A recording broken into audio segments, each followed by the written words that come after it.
अब देखें, ये वो मकाम है जो इस्लाम ने और हुजूर ने औरत को दिया। लेकिन सद अफसोस, अगर वही औरत आज उसी इस्लाम से जिसने इसको इज्जत बख्शी उससे आजादी चाहती है, तो इससे बढ़कर एहसान फरामोशी क्या होगी।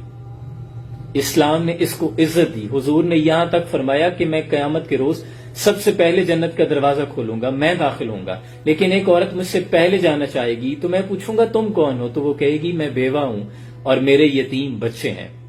और यही औरत अगर शौहर का इंतकाल हो जाए और ये खूबसूरत भी हो लेकिन बच्चों के लिए निकाह ना करे, तो कयामत के रोज ये मेरे साथ होगी, यानी पाक दामन भी रहे। यही औरत जब दौरान हमल ये बच्चे के लिए वो सख्तियां बर्दाश्त करती है तो अल्लाह इसको जिहाद और रोजों जैसा सवाब अता करता है।